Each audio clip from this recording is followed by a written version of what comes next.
Hola mi gente linda, bienvenidos una vez más al canal de Filósofo 777 y el día de hoy vamos a hablar de la crisis venezolana, mucho más de lo que parece en su primera parte. Hablaremos un poco de esta crisis donde estamos en una nueva etapa. Puede estar exponiéndose que el régimen ya no controla a las masas como lo ha hecho estos últimos 5 años. El chavismo propone diálogos para ganar el tiempo, como lo ha hecho en ocasiones anteriores. Lo cierto es que cada vez se ha reducido más el poder económico con el que cementa las lealtades de otros países. Cada vez que lo apremia la realidad, el bobo de Cúcuta, Nicolás Maduro, se aferra al viejo libro de estrategias, donde repite una y otra vez, esperando que siempre dé el mismo resultado, la palabra diálogo. Hasta ahora le ha funcionado. De esa fuente nace la última propuesta de un diálogo que el líder chavista le formula a una oposición que lo está desafiando con una audacia imprevista cuando le nombró en las narices un presidente interino bendecido por la casi totalidad de las mayores economías del mundo. 83 países lo apoyan hasta el momento. Con esta propuesta de negociación que también repitieron sus aliados los militares, Maduro en principio busca colocarse en la vereda de lo políticamente correcto, amontonando como meros rebeldes a la disidencia, pero el objetivo central excede ese juego. Hoy, como antes, lo que se procura es ganar tiempo, como dicen los venezolanos, correr la arruga, pateando el conflicto hacia adelante. Así hizo cuando apareció súbitamente en el Vaticano en 2016 para una reunión con el Papa, que le sirvió como ariete para imponer negociaciones a una oposición en aquel momento mucho más fortalecida por su victoria arrolladora en las parlamentarias del 2015. Con esa acrobacia dilatadora a la que se prestó también el delfín de Hugo Chávez, siempre buscó escapar a la trampa del revocatorio de su mandato, lo que lo obligaba a la constitución pergeñada de su mentor y que debía consumarse ese año cuando se cumplía exactamente la mitad del periodo. En cualquier escenario de normalidad, Nicolás Maduro hubiera apagado el caos económico y social con un fracaso en las urnas y la pérdida absoluta del poder. Era lo que aspiraba a la renovada oposición de la Mesa de la Unidad Democrática, que igual que ahora, al asumir el poder legislativo en enero del 2016, aseguró que en un lapso de 6 meses la MUD habría determinado un verdadero mecanismo democrático, constitucional, pacífico y electoral para cambiar de gobierno. Apenas unos días antes de la reunión con Bergoglio, el comando electoral chavista resolvió el problema, suspendiendo el revocatorio. El país ardía, con el escudo del apoyo del Vaticano, que el régimen tradujo como un amparo, cuestión nada formal que la curia nunca desmintió. Maduro logró sentar a la oposición en unas supuestas negociaciones que acabaron en un previsible fracaso. La misma escena se repitió con los encuentros de Santo Domingo a finales del 2017, esta vez con un involucramiento público de la Iglesia, que le sirvió al régimen para ir estirando los tiempos mientras construía el edificio de la reelección de Maduro en mayo del 2018. Esos diálogos, en los cuales descolló como mediador del lado del régimen el insólito expresidente español José Luis Rodríguez Zapatero, también concluyeron en otro fallido diálogo. La base del fracaso fue la negativa del régimen a un puñado de cuestiones básicas: liberar los presos políticos, levantamiento de proscripción a los candidatos opositores y la presencia de observadores internacionales que garantizaran que no se manipularan los comicios, como de hecho sucedió con la votación de la constituyente del 2017. Eran condiciones que el régimen no podía aceptar porque sellaba su suerte. Cuando el Vaticano recordó que se debía cumplir con esos compromisos, el locuaz segundo hombre fuerte de la nomenclatura y narcotraficante Diosdado Cabello le recomendó al secretario de Estado Jorge Bergoglio, Pietro Parolini, que debía ocuparse de la pedofilia en la Iglesia y no de Venezuela. Una mirada benevolente indica que la oposición entró en ese juego no una, sino varias veces, al no advertir las maniobras. Esos resultados no nacieron de una particular astucia de la nomenclatura, más bien de cierta complicidad de la disidencia para conjurar incluso con concesiones que un alzamiento popular acabe definiendo el mapa político del país. Ese doble juego es la explicación objetiva de por qué terminó disolviéndose el poder opositor de esos años. El riesgo de que la iniciativa rebelde pase a las barriadas populares volvió a multiplicarse ahora, que el colapso extraordinario de la economía y la huida de las clases medias del país. Por eso sucede lo que vemos con una nueva dirigencia opositora de pronto fortalecida que busca anticiparse liderando un proceso que ya parece irreductible. Hay otras dimensiones que observar.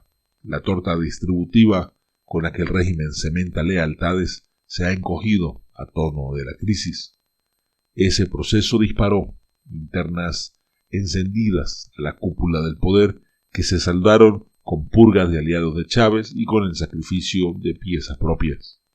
Es curiosa al menos la pérdida de la influencia y de la presencia pública del ex vicepresidente Tarek El Aissami, del integrante del círculo íntimo del presidente, el adversario Diosdado Cabello.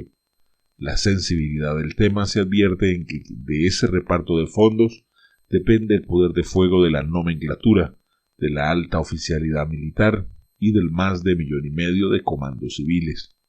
El único ingreso en dólares en Venezuela actualmente proviene de las ventas del petróleo a Estados Unidos, un negocio que ha mermado por la doble caída de la producción y del precio del crudo.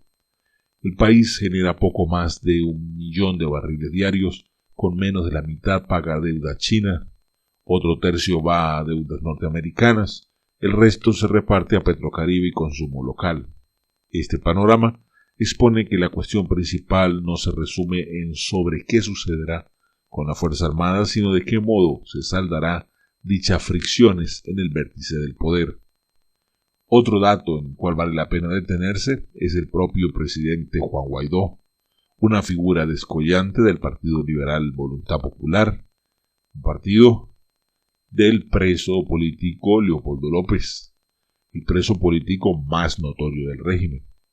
La irrupción de este dirigente desconocido hasta hace pocos días exhibe un principio de la profundidad de la grieta sin matices que rige la política venezolana. La socialdemocracia está ausente en el escenario. El gobernador Enrique Capriles, de esa orientación, permanece en silencio y su partido Primero Justicia fue el más poderoso de la disidencia venezolana y de la MUD, pero hoy en día vive un eclipse quizás definitivo. La actual instauración de Juan Guaidó y el fortalecimiento de Voluntad Popular puede estar reflejando la ruptura definitiva de lo que podríamos llamar el residual del establishment venezolano con el régimen, pero como también una alarma recargada por el descontrol puede sobrevenir si se pierde el timón de la protesta. La versión del contacto entre el legislador y Cabello, entre una gran marcha del miércoles, donde supuestamente se reunió una persona encapuchada a la que no se le ve el rostro, indicaría la coordinación de un escenario de grave riesgo. Tuvieron que inventarse un video falso para tratar de desvirtuar el propósito o la existencia o los planes originales de Juan Guaidó. Al quedar comprobado en evidencia que no existió tal encuentro, una vez más se nota que la artimaña del régimen es crear diálogos para desalentar el ánimo del público. Hoy en día Maduro y su Grey posiblemente comprenden el punto límite que se encuentran atravesando. Más de una vez Maduro pide a Estados Unidos que no intervenga Venezuela. En tonos asustadizos, casi llorones, pide al pueblo de Estados Unidos que le pidan a su presidente, es decir, a Donald Trump, que no invada a Venezuela. Cada vez siente que le respiran en la nuca. Así que buscan de una u otra manera la palabra diálogo para no retroceder a una combinación de factores y poder confundir a la gente. De darse el diálogo se perdería todo lo acumulado y en el caso del régimen perderían también todo lo que han conseguido a lo largo de estos años. El chavismo, en los que enormes fortunas fueron construidos de la nada y sin esfuerzo, aprovechándose del gobierno o de las riquezas del pueblo venezolano. Muchos de ellos terminarán en la cárcel. Entre ellos, militares citados en investigaciones de narcotráfico como el general Néstor Reverol, el jefe de la Guardia Nacional de Venezuela. La propuesta de amnistía de Guaidó, que copia que el Parlamento propuso inmediatamente después de la victoria legislativa del 2015, busca moderar esos temores. pero es complicado porque esa misma preocupación es la que fortalece a los halcones del régimen dispuestos a no ceder. El desafío es cuánto puede aguantar de pie esta estructura tóxica. Un dato objetivo que exhibe esta etapa de la crisis es que el chavismo ya no puede controlar las masas como lo hizo hace 4 lustros. La demanda opositora a los militares para que actúen busca que cuiden las formas en que deben suceder las cosas. Este quizás es el punto nuevo más importante del drama, el giro considerable que puede esta vez sí encubar el cambio del paradigma venezolano. La historia suele ser tan impiadosa como elocuente. Mientras todo esto sucede, Cuba, el referente simbólico del experimento chavista, se presentaba en el foro de Davos para exhibir sus avances de apertura y necesidades de crédito e inversiones, sin muchas soledades para Maduro y su orquesta. Es tremendo cómo tratan de una y otra manera con producir un desánimo en la población, porque se dan cuenta de que lamentablemente ya para ellos y beneficioso para nosotros perdieron el control de las masas. Hasta aquí esta primera parte de la crisis venezolana. Déjame tu opinión en la caja de comentarios. Si no te has suscrito, suscríbete, regálame un like y sobre todas las cosas, un abrazo rompecostillas, mil bendiciones.